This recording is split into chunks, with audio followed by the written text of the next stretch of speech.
Hey, let's get started. Hey, it's 11 o'clock. It is chapel time. People are still visiting, sorry. People are still visiting. Too much joy. Everybody's still visiting for the happy bit. Too much joy. Too much joy. I gotta do this over here.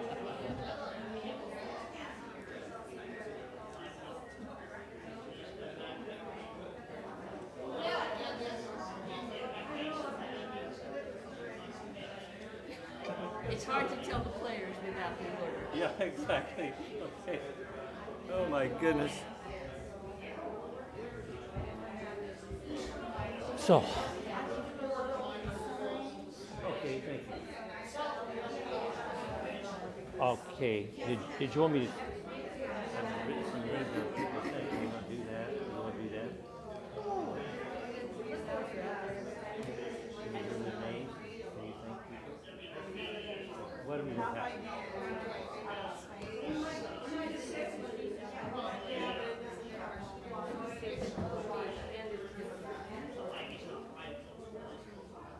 You can't read my writing.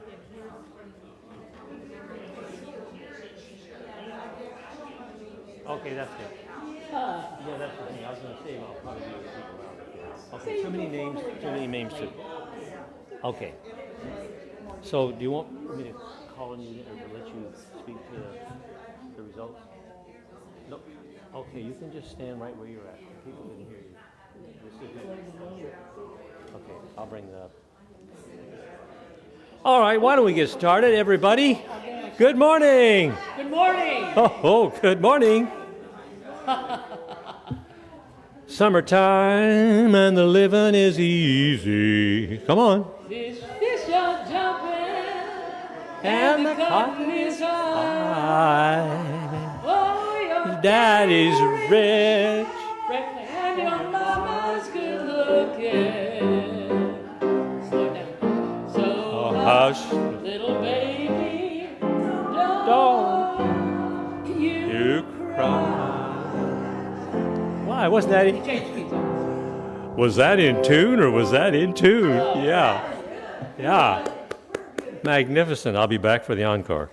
Okay. August 21st, 2022. The dog days of summer. Yeah. Sunday morning, and you decided to be here rather than somewhere else. So we're glad that happened. Is there anyone visiting us for the very, very, very, very, very first time? Oh, I've seen this guy before. Reverend Neil Halpern, yeah. Way back there. Yes. Go. Hey. And he brought a friend. What's that dog's name now? Leo. Okay. Well, we have a little packet of goodies for you there. You want to read every word in those goodies there. They're really informative. Yeah. But there is something that's really kind of interesting. There's a magazine in there that's called the Science of Mind magazine. It's worth watching, worth looking at. Okay. Okay, we have a wonderful service ready. Wonderful service ready to open up. Yeah, okay. No hearing aids for when I'm speaking here. I'm going to speak loud enough. Okay. So we're going to open up the windows of our hearts and we're going to open up our minds to some good music and good prayers. We already had a, morning meditation by Donna. Was that good? Yes. Thank you, Donna. You know, we just love to come together on a Sunday morning and just spend that time together at 10:30. If you don't do that, you're missing out. Yeah, you're missing out. Well, anyhow, we're going to have something interesting today. We're going to have a staff minister of Woodland Chapel come and give us a message. Her name is Reverend Julie Applegate. She's spending a lot of time in Idaho, but she's back in Oregon. Yeah. She's back to ready for our listening ear to take in some of her wise perspectives on life. And today is a very unique topic. But first, we want to say thank you to everybody who did something this weekend. It was spectacular. Kathy Daniels, can you talk to that a little bit? Thank you.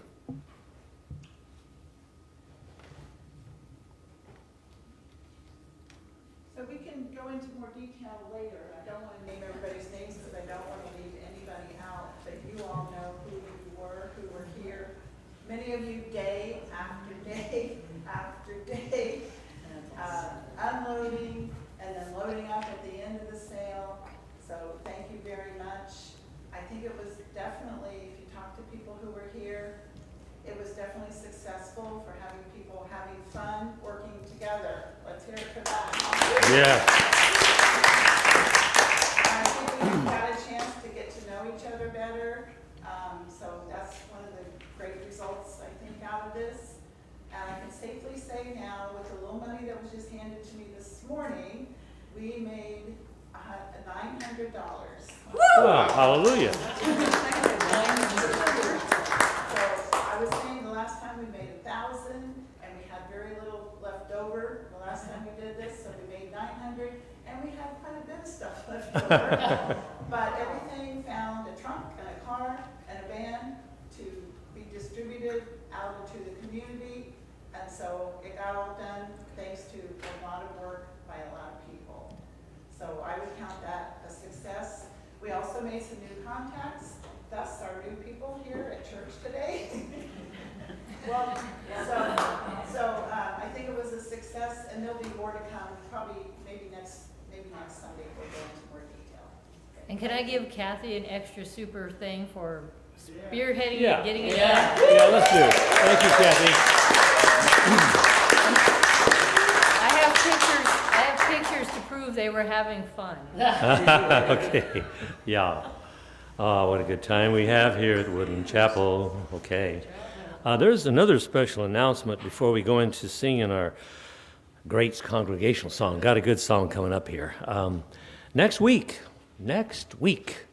we have an outdoor gathering in the famous Reverend George Powell Meditation Garden. There's a history behind that. If you don't know that, we'll talk about that some other time. And we're going to have that for Salem's first 2022 K-Love Imagination radio program. You may not be familiar with that, but you see, that's the call letters of KLUV. And we have this musical duo that's called Blaine Moody and Ann Cornley to bless us with music, some special music they made up for that. And you see, we had this K-Love Anniversary Imaginary radio station program done when we had our 60th anniversary. And if you were here for that, you know, that turned out to be a good time. So next Sunday, I, Reverend Don Kerr, as a special interviewer in the program, I'm going to be interviewing two well-schooled, outstanding philosophy people who know their stuff about religious science. The senior minister of this chapel, Reverend Moore Horton, if you've ever heard of him. And also the staff minister, today's speaker, who is the staff minister here of this Center for Spiritual Living, Reverend Julie Applegate is going to be there. And we will be hearing from them, giving us their wise perspectives on things that they will be quizzed on in this interview. So come there or be square. Bring your chair if you can, okay? We'll have some set up, but bring your own chair. That's much more comfortable, and it helps us out, too. We don't have to pack chairs. Okay, that's it. Next Sunday, come and be there. And why don't we sing our wonderful song? All right, it's in your program there. The words to this are some of my favorites. I used to sing this. I actually learned it for what was that called? The International Peace Service. It used to be in our time about 4 o'clock in the morning. But that's where I learned this. And so I've always felt that this was very connected for me. This is Weave. Brent, Weave? Weave? Do you want us to stay? Oh, you can stand or sit as you see, as you need to, please. Stand or sit as you see. Weave, weave, weave us together, weave us together in unity and love. Weave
Nice.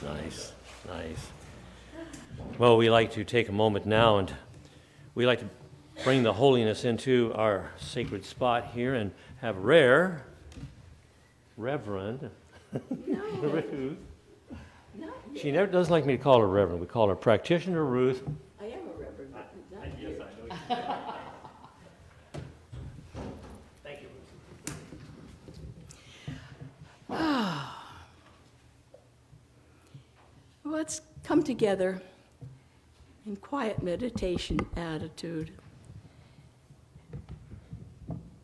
And as I begin, think of the words as being spoken for you by me. I will be speaking in my name, but it's for everyone. God is in me. God is in you.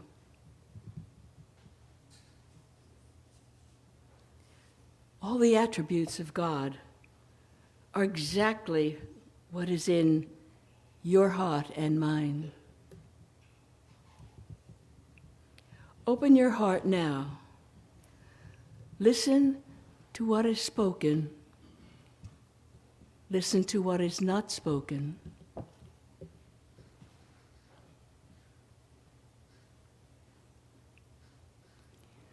Listen to the music. Music is universal. Rhythm is in everyone. I am thankful for all that I know and all that I give to you through my life, through my love, through my heart. With gratitude, I release all these words into the universal love, the law of love, knowing that the answer is always yes. And join me in saying, and so it is. And now will you join me in your program? There is an affirmation. Let us speak it together. I see trees of green, red roses too. I see them bloom for me and you. I see friends shaking hands, saying, how do you do? They're really saying, I love you. And I say to myself, what a wonderful world. And so it is.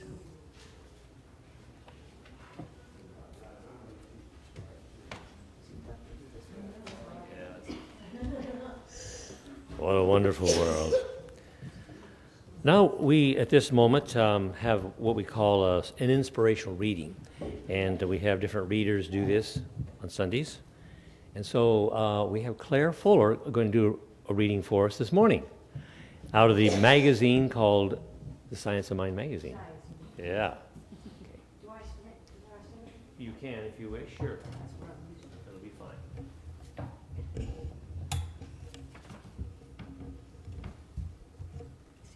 Thank you. Let's see if I can. All right. Good morning, everybody. Good morning. I know you came. When you came today, you brought your best self. Your best self. That's what you brought, intending to carry that out. And I'm going to read this reading from Science of Mind magazine that's called I Bring My Best Self. First, there's a quote from Wayne W. Dyer, and he advises, be at peace with everyone.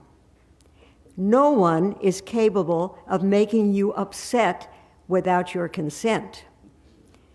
So if you begin practicing the intention to be authentic and peaceful with everyone, you connect to peace itself and gain the power to change the energy of your relationships with family and friends. and that's by Wayne W. Dyer. And the next quote is from Ernest Holmes' This Thing Called You. Good is at the root of everything, regardless of its seeming absence. But this good must be recognized, since there is but one Spirit, and this Spirit is in you and in everything. Then everywhere you go, you will meet the Spirit. You meet the Spirit in people, in places, and things. And that's by Ernest Holmes. And now the reading for the Science of Mind magazine of I Bring My Best Self. The power of Spirit is within, fully available to us if we accept it. This power removes fear, replacing it with the expression of a love from the depth of our being. When we come into alignment with Spirit, power, and love, we are ready to accept ourselves fully and to bring our best self into every relationship we have. From love and power come peace. When we are at peace with ourselves and with Spirit, how can we not bring peace to our relationships? When we own this power, we show up fully, authentically, and honestly. We do not seek to manipulate others to be different from who they are, and we do not allow others to manipulate us. When an empowered person enters a room, they bring the energy they want to experience with them. If the energy already in the room is negative, they change it for the better. When we bring our best selves, we are more likely to experience the best of others. When we speak to the highest aspect of the other, we're more likely to get responses from that highest aspect. As we give, we receive. Isn't this better than waiting for someone else to change their energy? When we are secure in our authentic power, we enter and remain in relationships that recognize and honor that power. We stand up for what is just and set a positive example. And the affirmation reads, I am in alignment with my higher self and the peace, power, and love within. I actualize the qualities in my life and bring them into every relationship. I am at peace with myself and with the world. And so it is.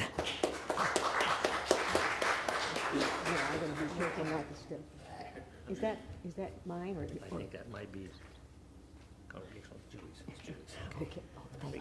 Thanks. I grew up in a house where we always had animals, always. Mostly pets, since I was a city girl. But we had all different kinds of things. I remember going to the beach and not understanding that I couldn't take the starfish home. I had guinea pigs and they accidentally got out. Chasing a guinea pig around the house, my mother used a vacuum. And actually it worked really well. Just kind of suctioned his little butt and got him back. You had to have been there, sorry. But one of the things my parents taught me is that that as much joy as we got from these various beasts in our world, we also had a responsibility to them. And so sometimes end of life things came in and we needed to do things that were uncomfortable. But it taught me that I had a connection that was deep and a responsibility to maintain that connection at all times. As a teacher, I found that those same rules apply, although I don't suction their butt with a vacuum. But people look bad at you when you do that. But those same connections are here. And so when I saw this topic, I thought, this song fits me. I'm going to use a backup for it. And here it comes, maybe, hopefully.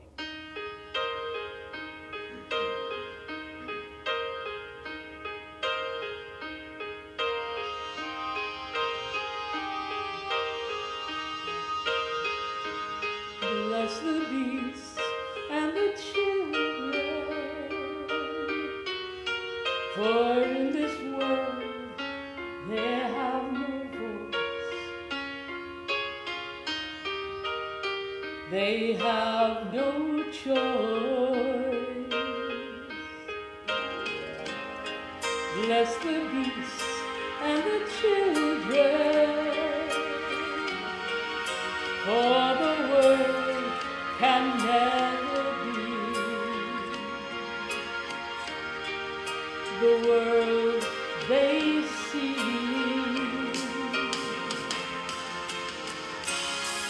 Light their way when the darkness surrounds them.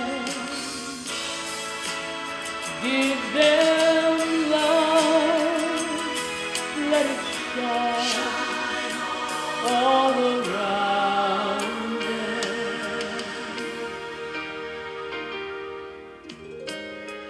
Bless the peace and the children, give them shelter from the storm. Keep them safe, keep them warm, light their way when the darkness surrounds them. Give them love, let it shine all around them.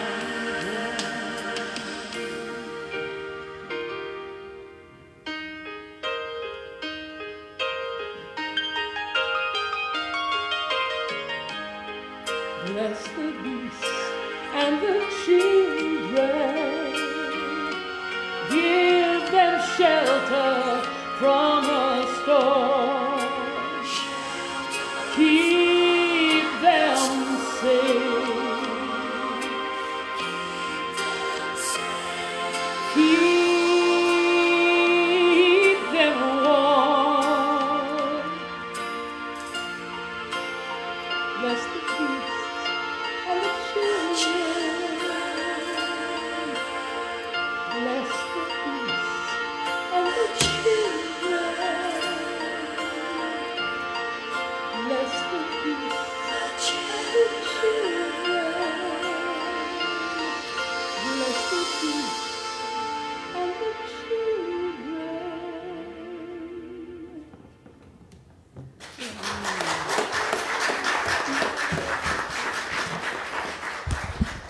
Thank you, Darcy. I just never thought of vacuuming up a hamster.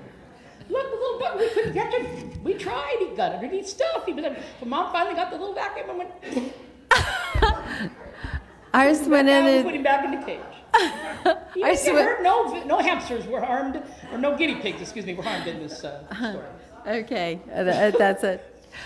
Ours went under the dishwasher, and I don't know what happened to it after that. So You should have tried the vacuum. I just didn't know about the vacuum. So good morning. Good morning. Welcome this morning to all of you who are here present. I am so glad to feel your energy. And to all of you who are watching online, welcome. You know, we've kind of been the last 3 years, like some here, some there, some online, which I'm really grateful for the online experience. But I'm hoping, and we had throughout this idea, so just hold it in consciousness, that we have a Sunday where all of us are together at once. And wouldn't that be exciting? Wouldn't that be exciting? Yes. Yes. Okay, maybe it was just my idea. Oh well.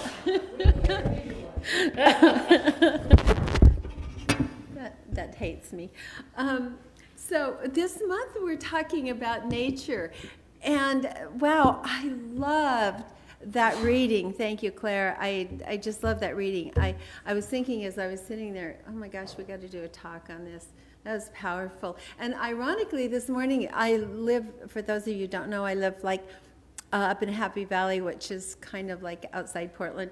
And on our drive down here, we often have a classical music station on, and it was an honoring nature. So I thought, wow.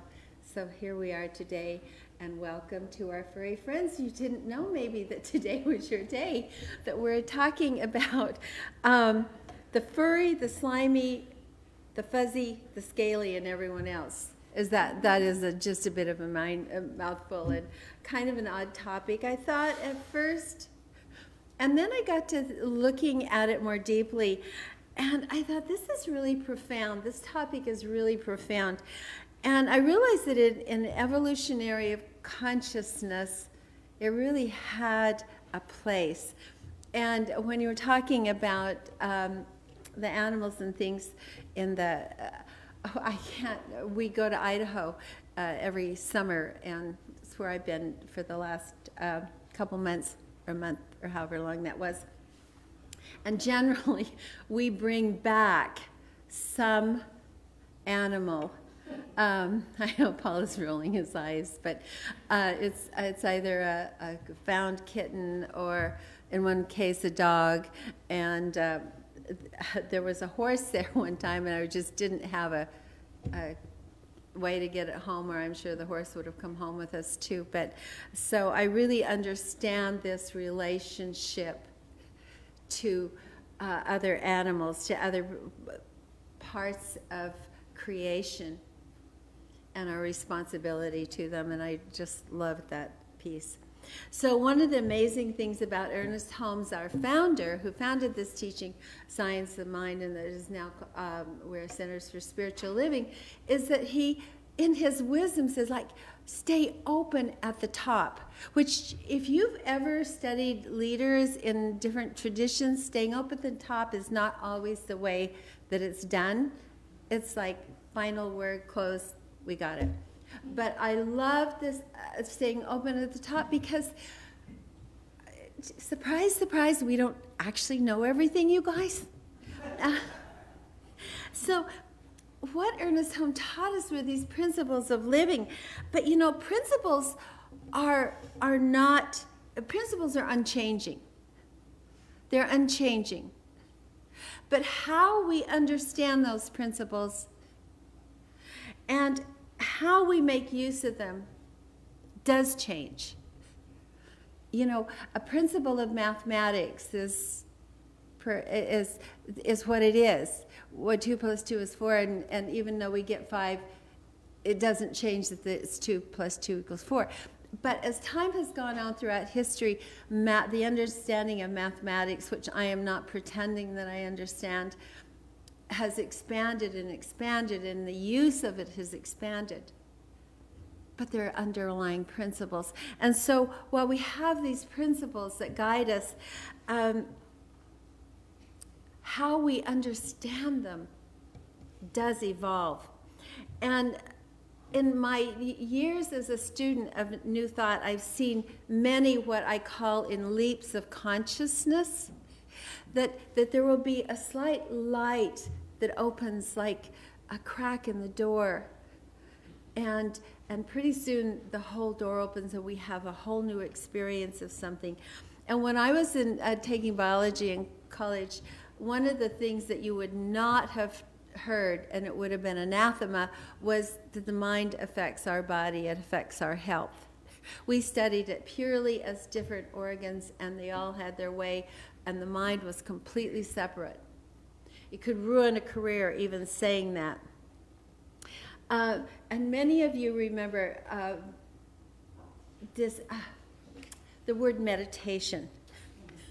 Yeah, the word meditation. You know, when I got into New Thought, like, we talked about meditation, but it was kind of like a cult secret, you know, and you couldn't actually take that into the workplace.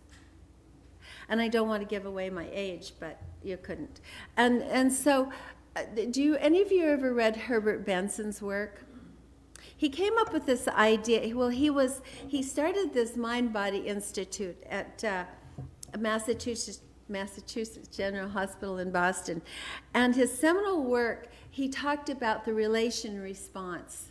Now, he started this institute in the 80s, or 70s or 80s. And he couldn't use the word meditation. And I'm not even sure that for him that word had meaning because it was in a separate discipline. But the relaxation response when you read his book is meditation. And it was interesting in 2019, before he died, he did an interview and he was talking about transcendental meditation. And I remember Father Thomas Keating, who was a Trappist monk, who really understood, embraced other traditions, and really understood the idea of meditation, but of course he couldn't use it in his tradition, so he used the word centering prayer. And all of that doesn't matter, words are words, except that I saw an opening as time went on, that we embraced something else that we didn't before. And so I think we're constantly doing this. And today, as we look at this furry and fuzzy and slimy and all of that, I think we're at another tipping point in evolution. And so I found this topic to be really profound today. And by that, I mean, it's not a new idea, this compassion for nature and this compassion for animals and this compassion for other creatures that exist, that maybe they have feelings, maybe there's an awareness in them. Maybe we can get out of the book of Genesis that said, I created all this for you to use. I think that particular chapter kind of led us astray in its understanding. Here I created these and now you use them. No. We're all part of this marvelous, wonderful creation and this understanding how we are interwoven. I love that song, Darcy, Weave. I'm sure you didn't choose that without awareness of what we were talking about. But weave us all together because we are interrelated, guys. We are interrelated. And so I think we are on a tipping point of something sacred. You know, when you come here, we talk about oneness. And in our tradition, we use the term oneness all the time. Any New Thought church you go to, oneness. I sometimes think that we just automatically say that, don't we? Do we think about it when we say it? We are one. Okay. What do we mean by that? It doesn't mean that I am you, or you or me. It doesn't mean that zucchini plant that I planted earlier in the year is the same as the zinnia plant I planted next to it. They're very different. They have very different purposes that they add to life. Each one of us is an expression of a wholeness that exists. That doesn't mean that we are the same. And so I want to really get that idea because we say oneness all the time. And what does that mean? What does that mean when we say that? Or do we even think about that? Well, we look at each other and think, I'm not you and you're not me, so okay, I know we're one, I just won't think about it. But what that means is that there is one creative force, energy, whatever you want to call it, God, source, spirit, that is life itself and that I don't pretend to understand and I don't know that anybody else pretends to understand because it is so big and vast and beyond, but it is a life force that is in everything, that is in that dog that's in the back of the room, just like it's in you and I. So there is this force, and it's our very existence depends upon it. And nothing could be living except that this life force, this intelligence is in all things. All things. Because it is life itself, it's existence itself. It is the manifest universe itself. And how we are one is that it expresses as us, but it also expresses as every other living being in the world. And you know, it's like the sun, I guess. It shines on my zucchini plant, it's just like it shines on the zinnia. And they each have something that is so important to contribute to the world. And as we allow that light to be as we allow ourselves to get in tune with that, when we talk about meditation, to get in tune with that life force, then everything in the seed of our being, who is it that Meister Eckhart said we are God's seeds waiting to bloom? That as we allow that life force to be present in ourselves, we begin to express all that is in the seed of our individual being. But you see, that is also true for all life. And we are interwoven, we are in relationship. And it is all sacred. It is all sacred. I looked up the word sacred. We use it a lot. And it said, connected to God. Well, you know, God is a big word, isn't it? And that all life is sacred. It is all connected in some way. And it's deserving of veneration. And guys, I don't love all creation. I mean, I don't really, honestly, I don't love snakes. And I don't actually love violence against another person or nature or life.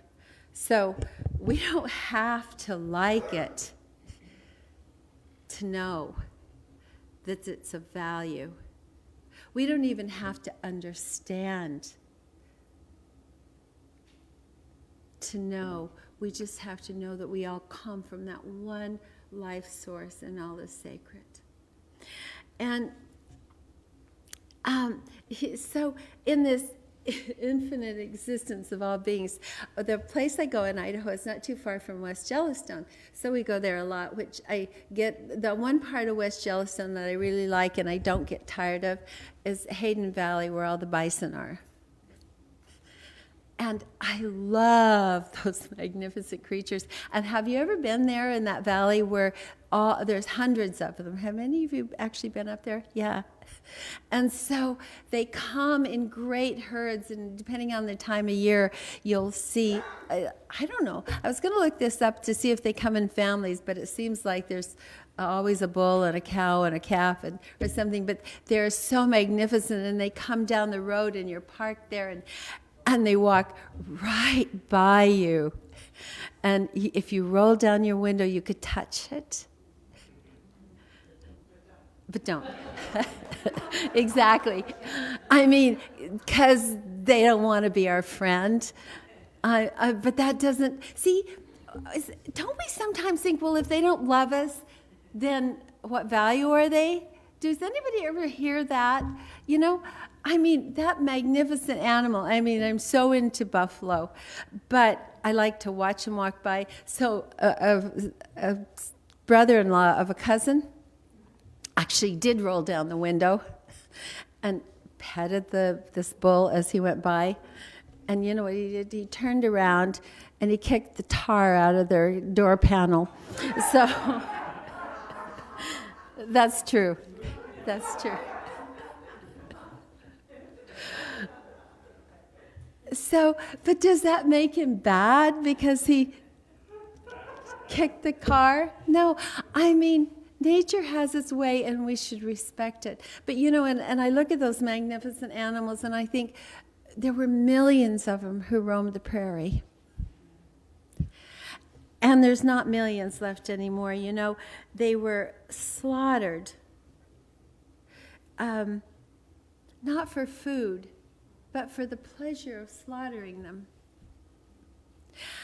And this is the thing that I think we are at the point of tipping point in our way of nature. That we move out of this idea that all of nature is for us to use in some way at our pleasure. And so they were wiped out, you know, like we wipe out a lot of things because we're ignorant or we're greedy or we're mean or it's fun or it's our right. I think that's a problem that we have taken, that it's our right. But so why is Centers for Spiritual Living addressing this? Don't we just talk about how to make our life better and how to make things work better for us? Why are we talking about this? Because I don't even know quite how to phrase this. But we're all in relationship, aren't we? I think everyone in this room understands that. I don't think everyone in the world understands it yet. That we are in relationship and we are connected and we depend on each other. You know, we talk about the bees. If we spray enough food, we also kill the bees, which conversely, then we don't have the food, do we? But it's more, okay, that is really important. But there's a level on this that I think that is deeper than this. I think it's about expanding our own consciousness. And as we expand our own consciousness, you know, greater good comes to us individually. And as we begin to understand these things, and yeah, I tried to find the right words for this because it's not just that interrelatedness. It's important for our own consciousness. And we know, and we say here, consciousness is cause in our life. The heart and love and understanding that we can bring to one thing, we bring to everything. And what happens for us? We get it back. We get it back. And what happens for us when we diminish it or destroy it? There's a part of us that is taken away too. You guys, when they did this, it was so important. And it's a subject we don't usually talk about here. We talk about personal things and not nature, but I'm glad we're talking about this. See, when I was in Yellowstone, one of the many times that we go to Yellowstone, I heard this ranger, and so I started following him around, and he was talking about the wolves, and I thought this was kind of interesting and the impact of the wolves. And as they began to return the wolves to the park, an interesting thing happened. Trees became stronger. Birds returned, and they had been declining since the 30s. Even with the change in temperatures and everything, and as the wolves returned, more beavers returned. And more plants began to grow. Now, isn't this interesting? Because why would the wolves have anything to do with that? Well, he was telling us that the elk the herds of elk had grown exponentially. And they were eating all the young trees and all the young growth. So that there was no new trees coming up, and the beavers didn't have trees to chew down, and the birds, you know, how all that goes.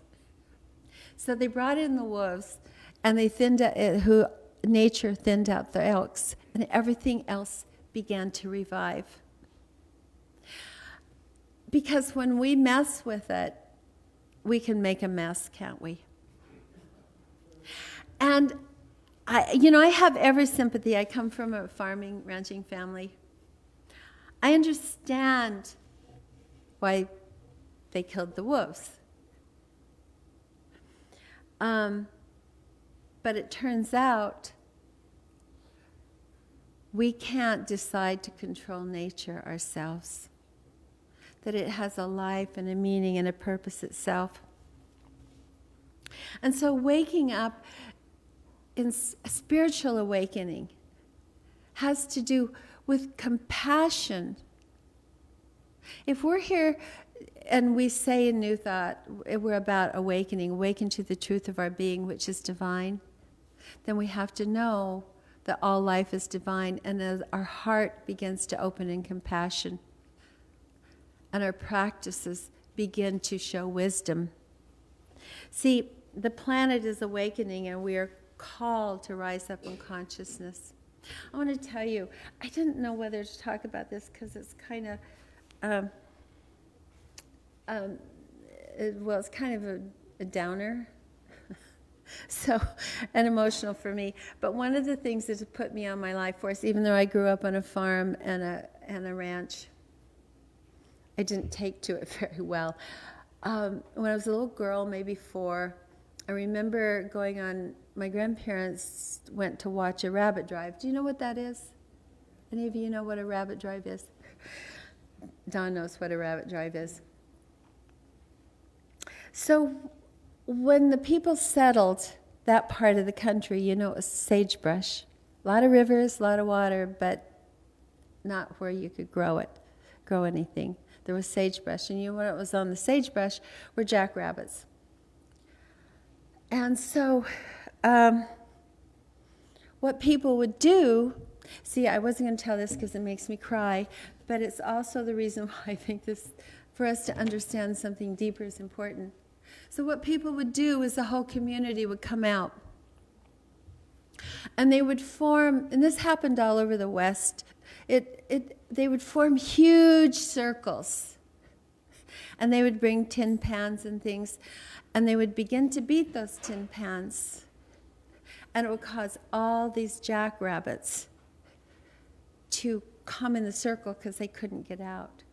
And when the circle got small enough, they would beat them to death. This is true. And I don't know why my grandparents took me to watch this thing. It was community gathering, I guess. But it stayed with me profoundly, guys. And I don't think things are simple. I'm not here to say that there's simple solutions to anything. They're complex. But we have to be better than that, don't we? We have to understand that whatever we do, we have to do it with compassion.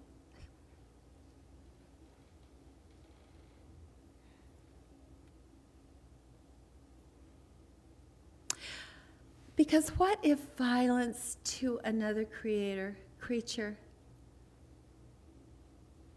makes us more comfortable with the idea of violence? I don't know. I don't know if that's true. I'm just saying that.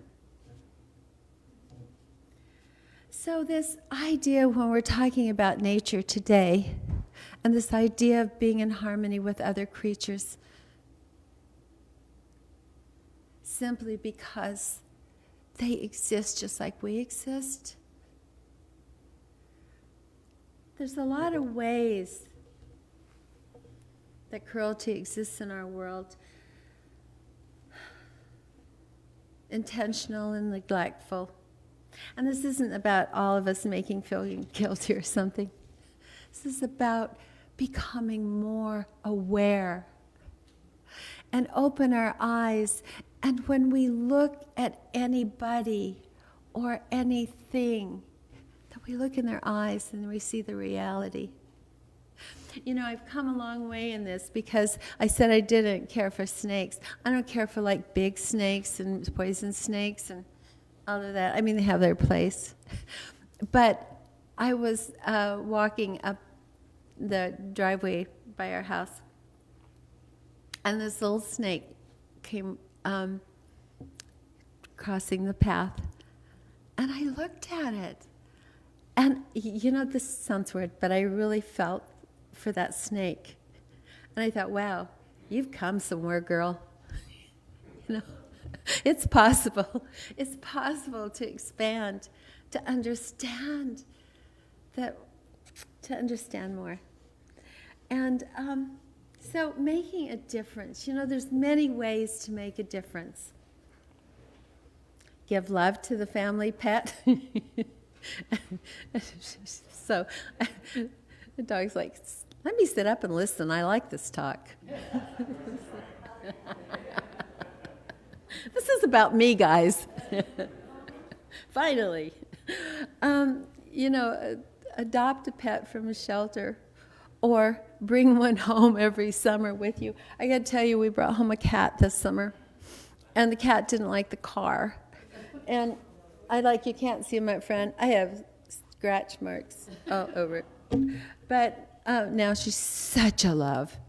Anyway, get involved in something.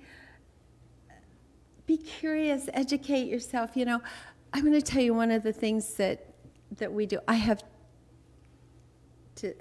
We have chickens, and so we get our eggs that way. But if I'm somewhere and I need to buy eggs, I get free range eggs. I mean, where they're free.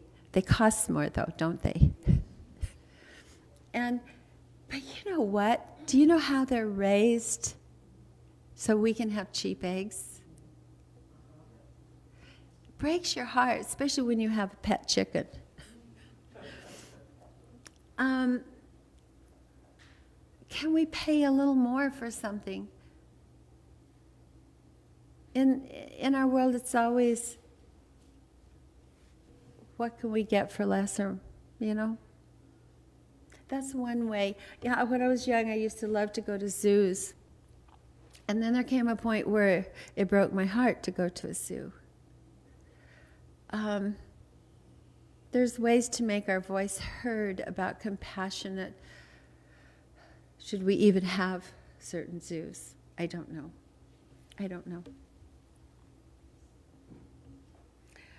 So the response from Centers for Civil Living says this: we live on Earth, but are we living as one, in harmony with the planet, nature, and all living beings, including ourselves?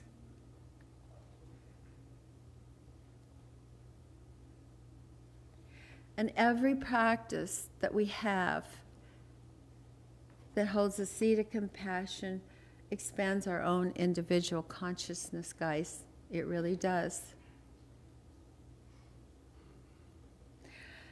If we truly believe that God is all there is, then let us live in a way that reflects this truth we are told.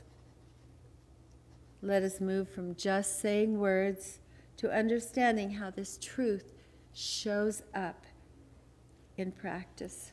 And so this month, we are asked together as an entire movement, not just this community here, but all around the world where our communities are, to explore and deepen our connection with God and everything and everyone, all beings on this amazing living planet. Namaste. When I was a kid, my mom would take us on road trips. And a lot of times it was just my mom and the 3 kids. 3 kids in the back, mom in the front, mom driving. And she would go, "Oh, look at that. You guys see that deer? Oh, look at that. That's a ponderosa pine. You know the difference between that and oh, look at that mountain. Is that not beautiful?" And we'd be in the back like, "Stop it. Get her. Stop." And mom's like, "You guys, look out the windows." And we'd be like, "Oh." So we'd look out the windows for a few minutes and go, yeah, grass, yeah, mountains. Yeah. My mom desperately wanted us to become sentient beings. It's the only way to describe it. My mom wanted us to notice. My mom wanted us to be involved. My mom wanted us to care. And so she spent most of her life noting that for us, whether it was the things outside of us, the trees and the forests and the bees and the cows and or whether it was each other. She wanted us to see each other and to know how important that connection was. And I'm grateful for all of that. She wrote this song, I think, trying to remind us that it's there everywhere you look.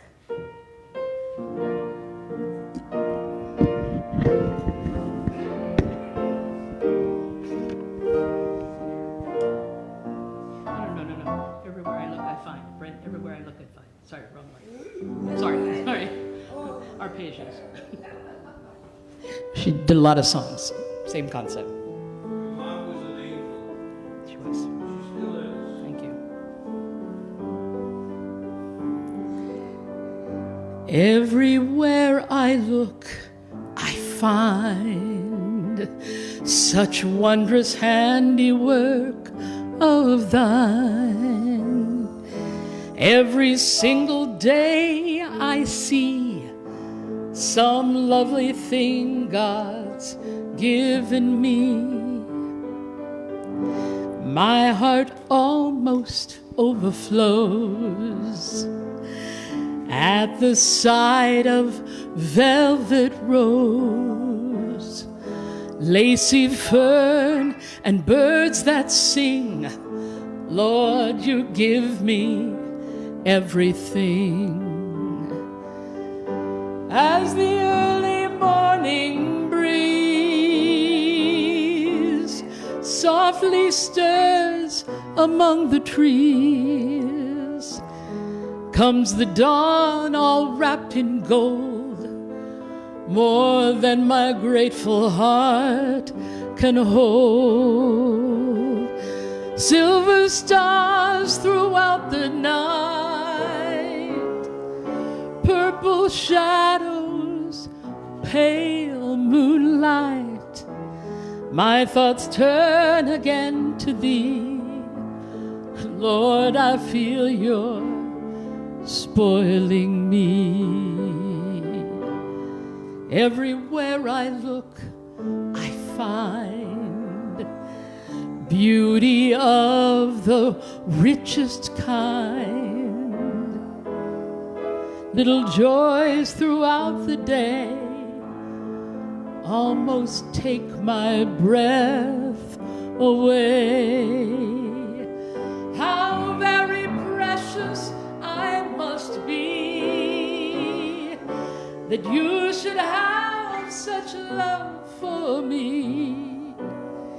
In every cranny, every nook, I find God everywhere I look.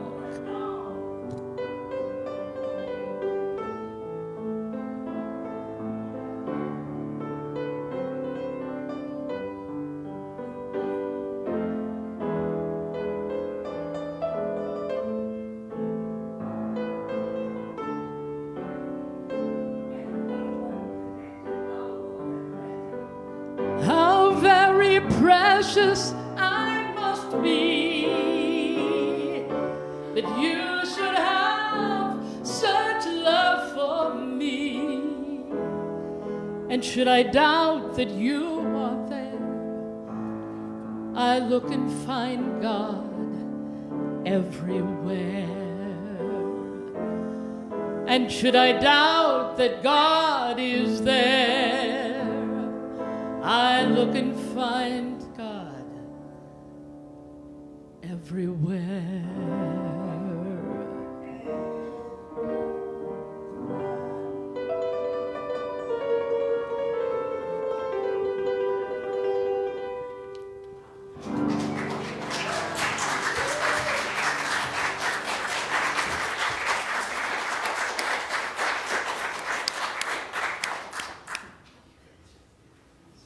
Thank you for bringing your mom to church today.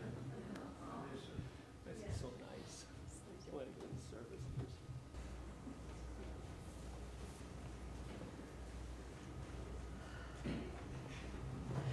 Wow, I'm just kind of speechless. Thank you, Darcy. Yeah. Darcy's mom sang too, and they were wonderful. Thank you, Betty. Thank you, Darcy. So will ushers come forward, because this is the time in our service when we have an opportunity to be part of the service. As we share our gifts, we allow and participate in the continuing of our awakening consciousness. And so I am so for what we all do and for the sharing with this community. And we do have an offertory. And, you know, we say these offertories like our affirmations, you know, and sometimes they become rote. But as we say these words, let's pay attention to them. Divine love as me blesses and multiplies all that I am, all that I have, and all that I circulate. And so it is.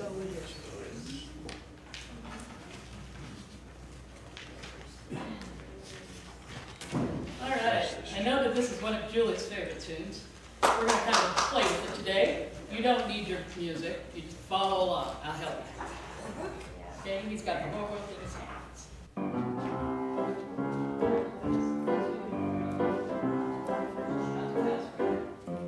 He's got the whole world in his hands. He's got the whole wide world in his hands. She's got the whole world in her hands. She's got the whole world in her hands.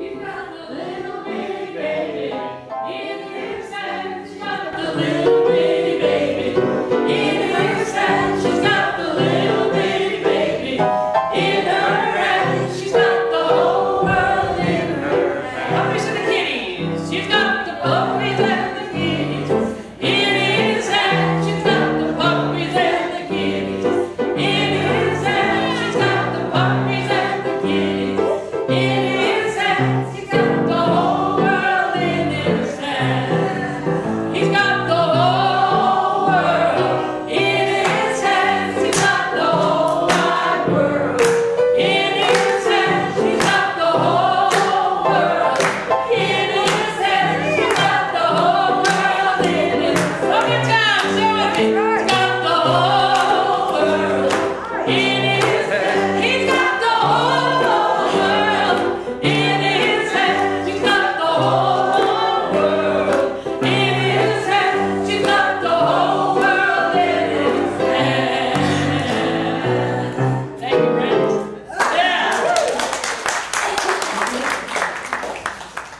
Oh, we call it God, we call it sheep, we call it peace, we call it everything but you and me. All of it. Yeah, this is a blessing this morning. Do we love our musicians? Yes. Do we love our Reverend Julie Apple? Yeah.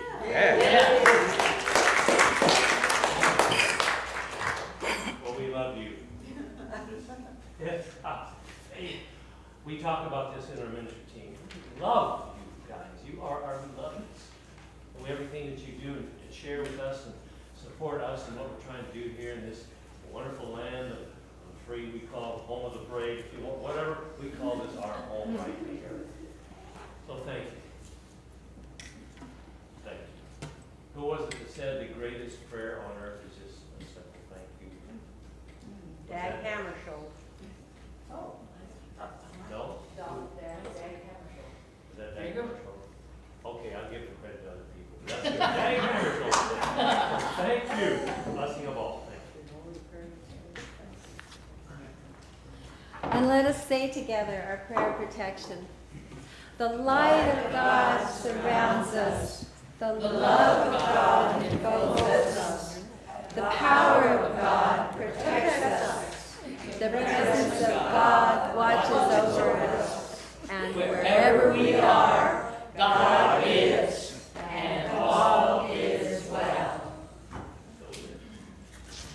So let us stand together and affirm that peace is possible. Sometimes seems it's not, but in the realm of oneness, it is possible. So.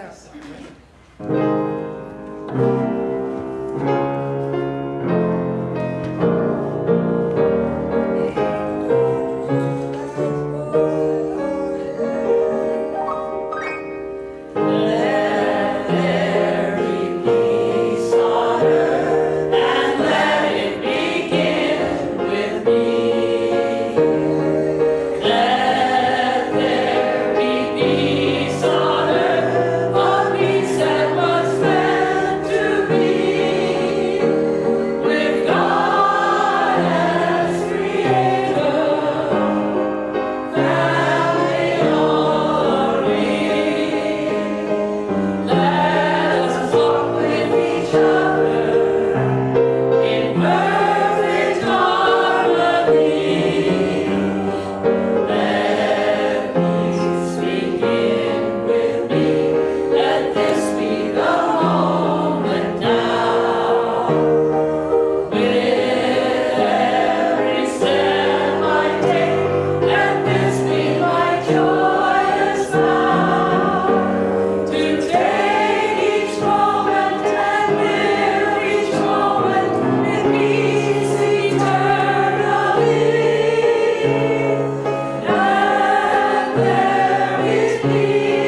loving nature.